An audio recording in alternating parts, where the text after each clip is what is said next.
አይተሽ ከሆነ የሆነ ሰው እዚህ ሶሻል ሚዲያ ላይ እስልምናን ተናገረ ተብሎ ተደበላልቆ ነበር ሚዲያው። አንድ ነገር ማወቅ ያለብሽ ዲን الاسلام በቢሊየን የሚቆጠር ሰው ፎሎ የሚያደርገው በቢሊየን የሚቆጠር ሰው ረሱልን እንደ ደሙ የሚወድ ሰው አንድ ተራ ምንም እዚህ ግባ ማቲው ምሳውን በልቶ ቁርሱን በልቶ ምሳውን የማይደግም ሰው ይሄን እስልምና ስለሰደበ ይሄ ሰውዬ ሲናገር እንደሰማችሁት መንሱር የሚባለው ሀቢባ ቤት ተራ በሚል ለኔ እንደሆነ መረጃዎች ደርሰውኛል። የተናገረው ተራ ማለት ለስድብ ከተጠቀመው ተራ ሰው እዚህ ግባ ማይባል ሚለውን አንድ በአንድ በመረጃ ነብዩ ላይ አፕላይ አድርገን እናሳየዋለን። ተራና የተናቀ የተዋረደ ቆሻሻ ማን ነው ሚለውን በመረጃ ላሳያችሁ። በአንድ ወቅት ነብዩ ወደሆነ ቦታ ይሄዳል። በዛ ቦታ ላይ ሲሄድ አንዲት ሴት ጡት የምታጠባ እስከ ሞግዚቷ ያገኛል። ያቺ ጡት የምታጠባ ልጅ ያላት ሴትን ወደ ቤቷ ሲገባ ያያታል። ከዛ እንደዚህ ይላል When the prophet entered upon her, he said to her, Give me yourself in marriage as a gift. ወደ እሷ ይገባና ምን ይላታል? ራስሽን በጋብቻ ለኔ ስጪኝ ይላታል። እንግዲህ ልብ በሉ ጡት የምታጠባ ልጅ ያላት ሞግዚት የያዘች ነች። ሄደው ምን ይላታል? በጋብቻ ራስሽን ለኔ ስጪኝ ይላታል። እንግዲህ ባል ቢኖራት ነው ጡት የምታጠባ ከሆነች። She said, Can a princess give herself in marriage to an ordinary man? ምን ብላ መለሰችለት? እሷም ንግስት ለተራ ወንድ ራሷን አሳልፋ ትሰጣለችን ብላ መለሰችለት ማለት ነው። which means አንተ ተራ ወራዳ ስትሆን እኔ ንግስቷን እንዴት ነው አግቢኝ የምትለኝ ብላ ምላሽ ሰጠችው ማለት ነው።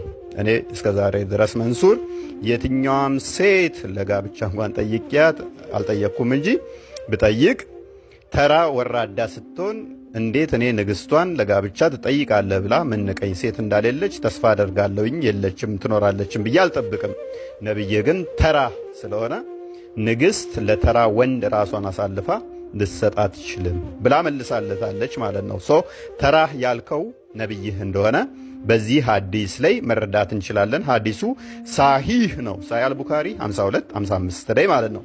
ታዲያ ሙሐመድ በዚህ ችግር ውስጥ በመግባቱ የሚያገባው ስላጣ እስከ 25 ዓመት ድረስ ያለው አማራጭ ምንድነው? እሱ አሮጊት የነበረችውን ከድጃን ማግባት ነው። ከድጃንም ደግሞ አባትየው ተራ ስለሆነ ሊድረው አልፈለገም። ድጃ አባት ስለናቀው ሙሐመድን ሙሐመድ ተራ ሰው ስለሆነ ይሄንንም ስትሮፍ አጠባሪ ላይ ታገኙታላችሁ። ቮሊዩም 6 ፔጅ 49 ላይ ታሪኩን ታገኙታላችሁ። ያው ስክሪኑ ላይ ያለላችሁ አንብቡት።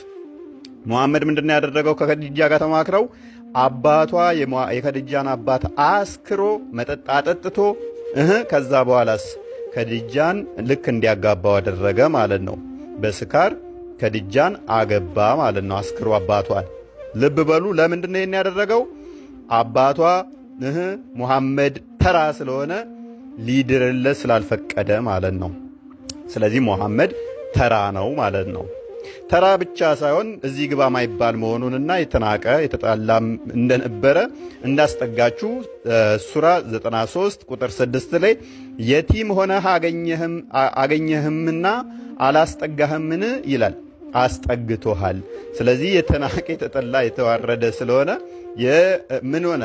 ጥገኝነት የተጠየቀና የተጠጋ which is ገሌ ገብቶ የኖረ ነው። ማንጋ ነው ገሌ ገባው? በ25 ዓመቱ 40 ምናምን ዓመቱ ላይ ከድጃ ጋር ማለት ነው። እንዴት? የተናቀ ስለሆነ ተራ ሰው ስለሆነ እሷን ለማግኘት አባቷን አስክሮ ገሌ ገባ ማለት ነው። ደሃ ስለነበረም ደግሞ ቁጥር 93ኛው ሱራ ቁጥር 8 ላይ ደሃ ሆነ አገኘህ አከበረህም ይላል። ሙሐመድ ምን ነበረ? ደሃ ነበረ ማለት ነው። በሀብት የተመነጻደከው መንሱር ነብይህ ደሃ ነበረ አከበረህም ይላል። እንዴት ነው ሙሐመድ የከበረው ሲባል ደግሞ ተፍሲር ኢብን አባስ ምን ይላል? ተንዊር አልሚቅባስ ሚን ተፍሲር ኢብን አባስ እንደዚህ ይላል። And he also said, Did he not find thee, O Muhammad, destitute, poor, and enrich thee with the wealth of Khadijah? በማን የከበረው ይላል? በከዲጃ ገንዘብ ነው የከበረው ይላል። ስለዚህ የሙሐመድ ሀብቱ ማን ነው? የከድጃ ስለዚህ በዘመንኛ ቋንቋ ስኳሬ የሚባለው ማለት ነው። እሷን አለዕድሜው በወጣትነቱ አሮጊቷን ከድጃን በማግባት ከብሯል ማለት ነው። በቀን አንዴ እንኳን ማይበላ አለ። ሙሐመድ በቀን አንድ ጊዜ የሚበላው በማን ነበረ? ሹገር ማሚ የነበረችውን ከድጃን እሷ ነበረች በቀን አንዴ ምግብ የምትሰጠው። ማስረጃ ሳሂህ ቡኻሪ ሐዲስ 3 ላይ እንደዚህ ይላል። ሙሉን እናንተ አንብቡት። He used to take with him the journey food for the stay and then come back to his wife Khadijah to take his food. Likewise again till suddenly the truth descended upon him while he was in the cave of Hira. በኬቭ ኦፍ ሄራ ውስጥ በነበረበት ሰዓት ላይ ምግቡን ይዞ ይሄድ ነበረ። ከዛ ምግቡን ከበላ በኋላ ምን ያደርጋል? እንደገና ተመልሶ መጥቶ ወደ ሚስቱ ጋር ከሚስቱ ምግብ ይዞ ይሄድ ነበር ይላል። ስለዚህ ሹገር ማሚ የነበረችው ከድጃ ምግቡን በቀን አንዴ እየቋጠረች ትሰጠው ነበረ ማለት ነው።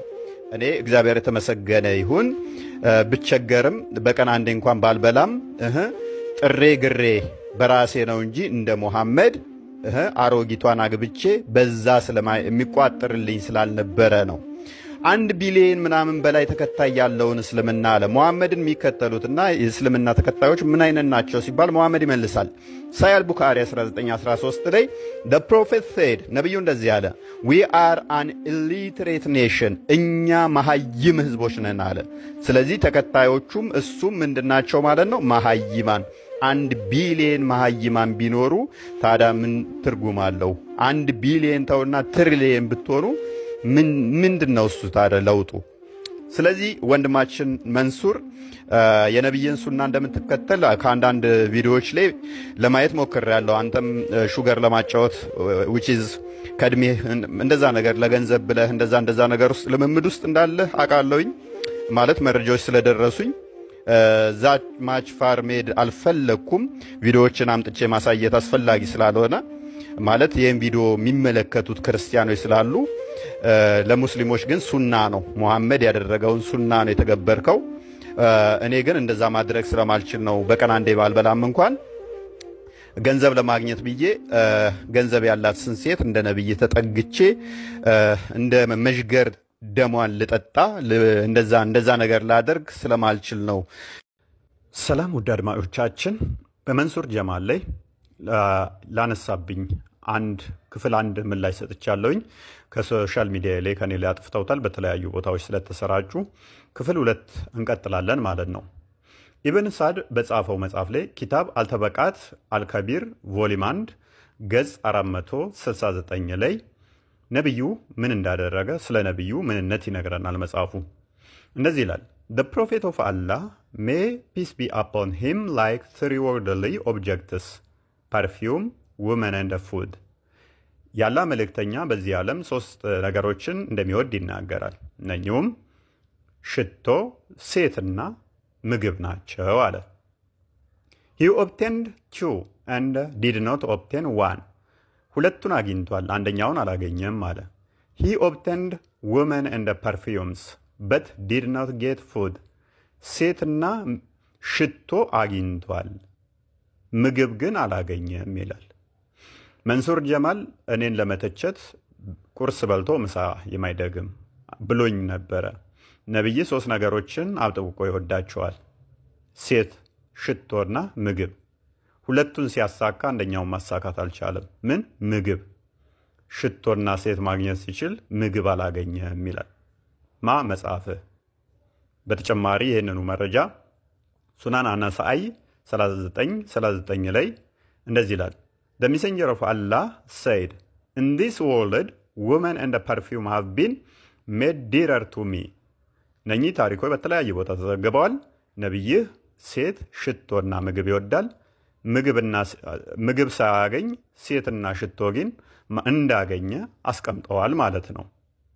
አንተም እንደ ነብይ ሽቶና ሴት እንደምትወድ የታወቀ ስለሆነ ከዚህ በፊት ክፍል 1 ላይ በሰራውት የጫልቱን ታሪክ አንስተናል።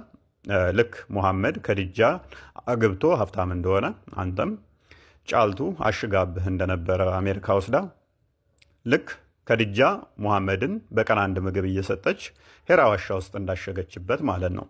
የሽቶውን ታሪክ መለስ ስንል ግን ነብይህ ሽቶ መውደድ ብቻ ሳይሆን አንድ ታሪክ እናገኛለን። ሴቶች ሽቶ እንዳይቀቡ አዟል። ማስረጃ ጀሚያ ሰርሚዲ 2786 ላይ እንደዚህ ይላል። ናሬትድ አቡ ሙሳ እንደተረከው that the prophet said ነቢዩ እንደዚህ አለ every eye commits adultery እያንዳንዱ አይን ዝሙት ይሰራሉ አለ።